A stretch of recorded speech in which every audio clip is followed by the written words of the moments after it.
क्रांति महोत्सव आनंद की लक्ष्मी जीवारो नजर उतारो।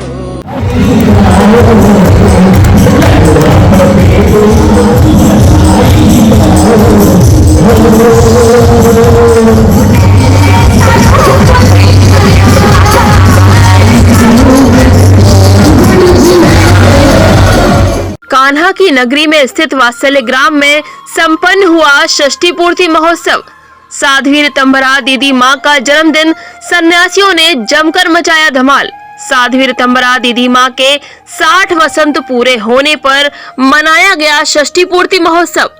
महोत्सव में सूबे के मुख्यमंत्री योगी आदित्यनाथ, बाबा रामदेव, जगत गुरु रामभद्राचार्य जी महाराज, बालकृष्ण सहित धार्मिक क्षेत्र के अन्य विभूतियां हुई शामिल। देश के रक्षा मंत्री राजनाथ सिंह, उत्तराखंड के मुख्यमंत्री पुष्कर सिंह धामी, केंद्रीय मंत्री साध्वी निरंजन ज्योति सहित सूबे के कैबिनेट मंत्री चौधरी लक्ष्मी नारायण भी रहे मौजूद। कार्यक्रम में सभी दिग्गजों ने साध्वी ऋतंभरा को जन्मदिन की दी बधाई। जन्मदिन की बधाई के साथ भक्तों ने दीदी माँ का किया तुलादान। भक्तों से मिले प्रेम से अभिभूत हो साध्वी ऋतंभरा दीदी माँ भी भक्तों और शुभचिंतकों के साथ जमकर नाची गाईं। दीदी माँ के जन्मोत्सव पर भक्तों ने साध्वी ऋतंभरा माँ को मुकुट पहनाकर सिंहासन पर किया विराजमान। भक्तों और शिष्यों ने जन्मदिन की जमकर गाई बधाइयां। घंटों चले बधाई कार्यक्रम में सन्यासियों ने जमकर मचाया धमाल। जन्मदिन की मस्ती में सराबोर भक्तों ने दीदी माँ के 101 दीपों से उतारी महाआरती। जीवन के 60 वर्ष पूर्ण होने पर भक्तों से मिले प्रेम पर साध्वी ऋतंभरा दीदी माँ ने जताई खुशी। अपने जन्मदिन से ज्यादा खुशी साध्वी ऋतंभरा ने 500 साल के संघर्ष के बाद बन रहे दिव्य भव्य राम मंदिर पर जताई। साध्वी ऋतंभरा दीदी माँ ने कहा, जो भाग्यशाली होगा वह इस पल का साक्षी बनेगा।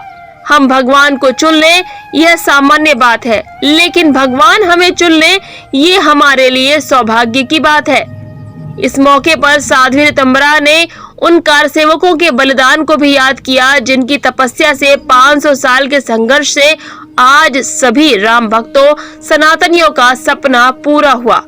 अब जिनके भाग्य में होगा वो इस ऐतिहासिक क्षणों का साक्षी बनेगा, क्योंकि भगवान हमें चुन ले ये तो बहुत बड़ी बात है। हम भगवान को चुने ये बड़ी साधारण बात है। भगवान को, परमात्मा को धन्यवाद दूंगी और 500 साल का संघर्ष जिन पुरखों ने किया उनका पुण्य स्मरण करूंगी। कार सेवकों के बलिदान ने, कार्यकर्ताओं के संघर्ष ने, संतों के आशीर्वाद ने, और सबसे बड़ी बात है इस आंदोलन के प्रति प्रतिबद्धता की निरंतरता ने, और फिर इस देश के अंदर राजनीतिक अनुकूल वातावरण बनने की वजह से हम आज अपने सपने को साकार होता देख रहे हैं। मैं सब ज्ञात अज्ञात सबको उनको वंदन करती हूँ। वो राघव के रणंजय थे, वो माधव के धनंजय थे, वो विरक्त संत थे, वो प्राणों की आहुति देने के लिए निकले थे। उन सब की कारण आज 22 जनवरी का दिन हम सबको देखने को प्राप्त होगा। साध्वी ऋतंभरा दीदी माँ के जन्मदिन पर उनके युग परमानंद महाराज ने भी जताई खुशी और कहा कि 22 जनवरी हिंदू संस्कृति के वैभव प्रतिष्ठा का दिन है और ये संदेश दिया है, जो भी कुरीतियां रही हैं समय समय पर परिवर्तन करते रहे हैं।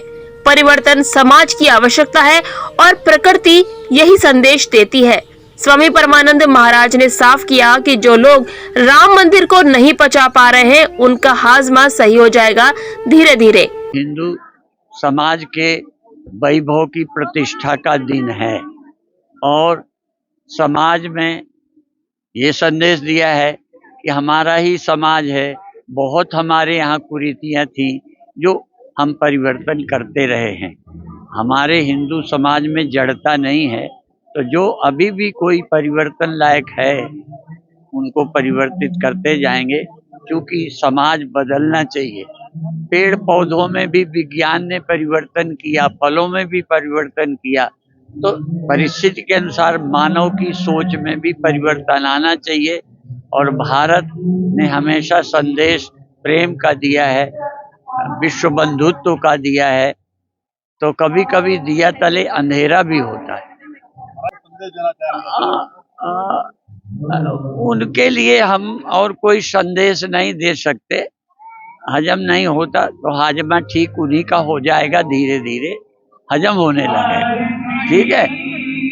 बहुत साध्वी ऋतंभरा दीदी माँ को उनके जन्मदिन पर बधाई देने के लिए उनके राम मंदिर आंदोलन की सुख दुख की साक्षी रही केंद्रीय मंत्री साध्वी निरंजन ज्योति ने भी राम मंदिर बनने पर खुशी जताई और उन लोगों पर निशाना साधा जो अभी भी राम मंदिर का विरोध कर रहे हैं। राज ने कहा है 500 वर्ष बाद गुरुवार की वापसी हो रही है। देखिए, जो दुराग्रह से ग्रसित है, ठीक है ना, यह राजनीतिक सोच के कारण के लोगों को ये हजम नहीं हो रहा, और ये हजम इसलिए नहीं हो रहा, ये राम मंदिर कैसे बन रहा है जो राम को नकारते रहे, राम सेतु को नकारते रहे और हमारे को बोलते रहे कि मंदिर वहीं बनाएंगे, तारीख नहीं बचाएंगे। जब तारीख बता दिया तो अब मुझे तो लग रहा है कि ये राम जी का काम है, राम जी करा रहे हैं, लेकिन ऐसे लोगों को भगवान सद्बुद्धि दे, क्योंकि जहाँ देश के यशस्वी प्रधानमंत्री जी के नेतृत्व में देश विकसित भी हो रहा है, आत्मनिर्भर भी हो रहा है और आध्यात्मिक धरोहर भी हमारी अक्षुण्ण हो रही, सुरक्षित हो रही है। फतेह बहादुर सिंह ने कहा है कि स्कूल का मतलब होता है जीवन में प्रकाश का मार्ग, लेकिन मंदिर का मतलब होता है मानसिक गुलामी। क्या कुछ कहेंगे?